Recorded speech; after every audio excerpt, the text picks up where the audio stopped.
Alright. Yeah.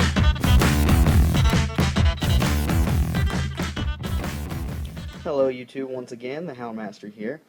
I had a request, I can't remember who it was from, I apologize, to get a closer look at my Empire army, and because it is absolutely my pride and joy, I figured, why the heck not. This is just a little chunk, but I'm going to break it down unit by unit and kind of show you some of the nifty looking ones and the HQs and the ones I like and a little bit about them. So here we go, guys. Tour of the Empire coming up. Alright, first up, a very important part to every Empire army out there is going to be troops. The Empire has, I believe, more troops choices than anyone else between the knights, the halberdiers, swordsmen, spearmen, militia, archers, handgunners, crossbowmen are all troops. And they're really the thing to go with. I'm not going to say they're good because they're not. They're human, which in fantasy means that there are 1.5 million other things out there that can tear them to pieces. They don't have nearly as much leadership, toughness, strength, anything as any other army. So I mean, if you put any human 1-to-1 against anything except maybe a clan rat, you're looking for trouble. Or a goblin, I suppose. And this is my unit of halberds. I'm really hoping to turn this into something bigger soon. But halberds give you +1 strength for every attack. So, while they don't have a high strength, you are adding to that. They do only have light armor, which is kind of a pain. You're only going to save on a 6-up unless their strength is above 4. So you're really not going to get too far with infantry, but they're cheap. I can take a lot of them, and they pack a decent punch.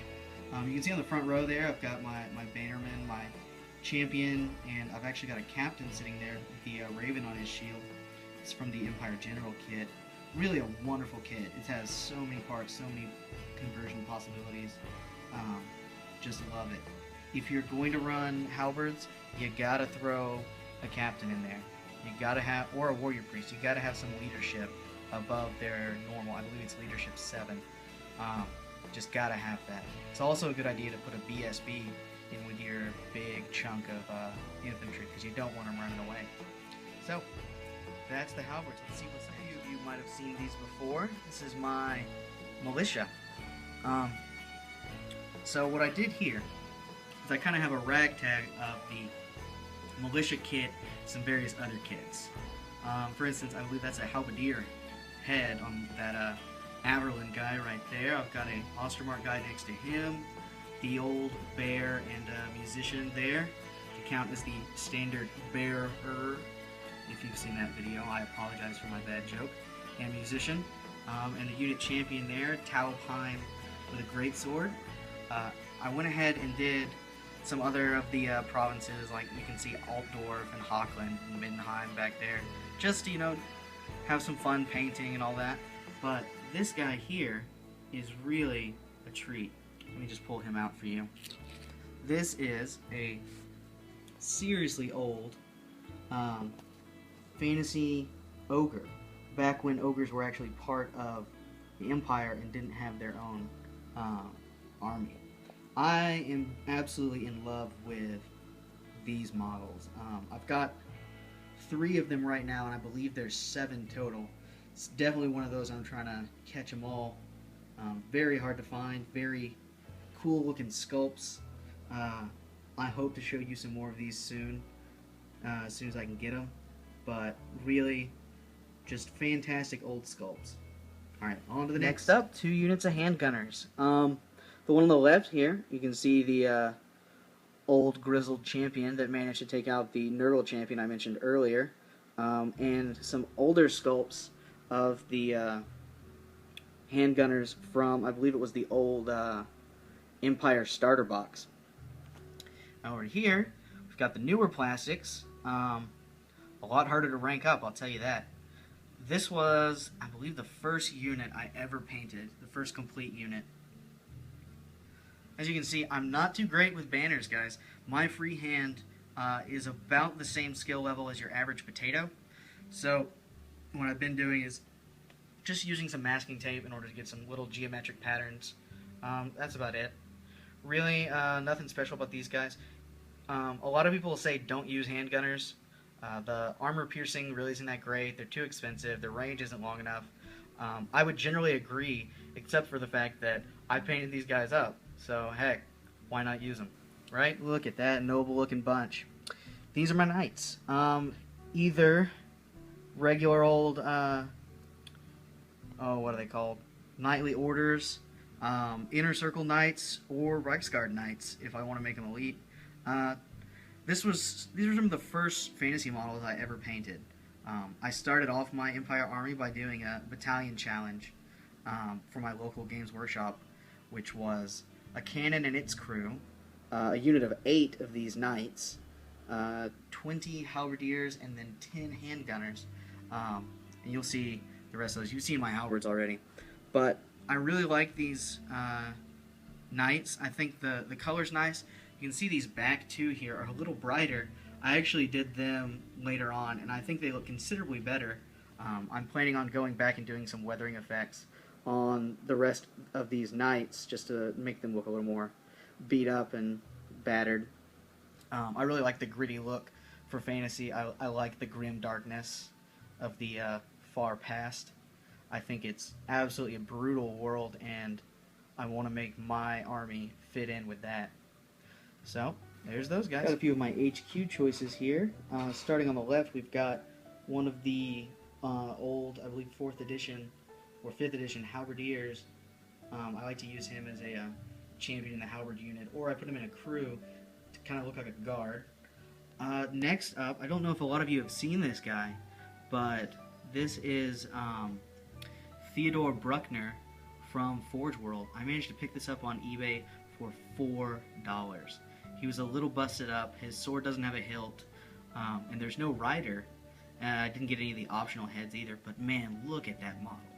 Look at the size compared to the regular guy next to him. Even the horse. He is a huge and gorgeous model. Next up, I run this guy usually as a warrior priest, on a mounted warrior priest, since he's bald, or a Grand Master for my knights. The Grand Master is really a good, solid unit. Wouldn't take him in some smaller games, but he's pretty powerful in the higher point games when you can afford him. Next up, I got my BSB, my Battle Standard Bear, kitted out there. That's one of the helmets from the Greatsword kit, along with the body from the Greatsword kit. I really like that kit. It's just got a lot of great, heavily armored options. Next to him, we've got a duelist, the 2 duelists, that I sometimes like to run as champions in my militia. And really, they're just great looking models and fun to have around. Oh, isn't that a beauty? Ladies and gentlemen, the Steam Tank.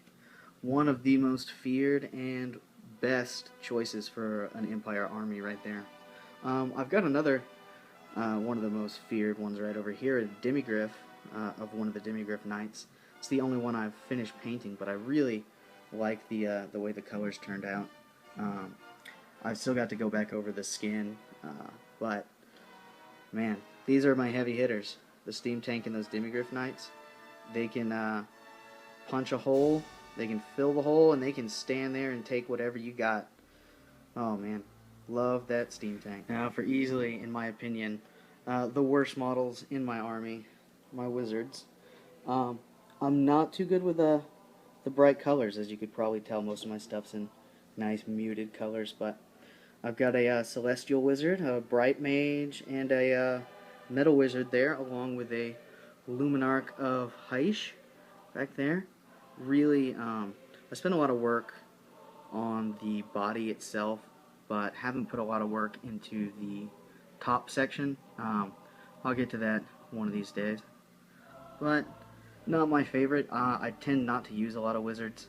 I know the magic phase is very important and very good in fantasy, but I personally like what's coming up next. And who doesn't love warrior priests? Oh my goodness. Got an old metal sculpt here, followed by the arch lector that comes with the war altar. The two-hand weapon, the great weapon. Got a witch hunter, Volkmar the Grim, and I think personally one of the best pieces in my army, and definitely my centerpiece, my war altar of Sigmar. You can't tell, that thing is painted inside and out to the best I could do at the time. I really love that piece. I even managed to put some little OSTERMARK colored flags on the back. Just absolutely one of my favorite pieces and one of my favorite sections of the army. The prayers that they can give out are phenomenal. They're cheap. Warrior priests have good leadership. They're good in combat. You can kit them out however you want. Just a good all-around choice for your army. And up next we have the artillery battery. Got ourselves a engineer in the colors of Nuln here. Let's see, we've also got another one here. I believe I painted this sash black. Regards to Nuln. Some cannon crew. Mortar. A couple of matched cannons. A little Hellblaster. And even a cannon painted up in the colors of OSTERMARK. Yep, that's my little artillery battery. I use some extra handgunners and extra militia and stuff for whenever I need to actually have a full contingent of crew on one of these. So yeah, on to the next. Oh my goodness, here it is, my pride and joy. Not as detailed as my war altar, but I love this conversion. This is the Islands of Blood Griffin, and I took the rider off, trimmed off some of the high elf garbage, and slapped on, that is a General of the Empire arm and chest piece, some pistolier legs that really fit nice, and a Demigryph Knight helmet I had left over.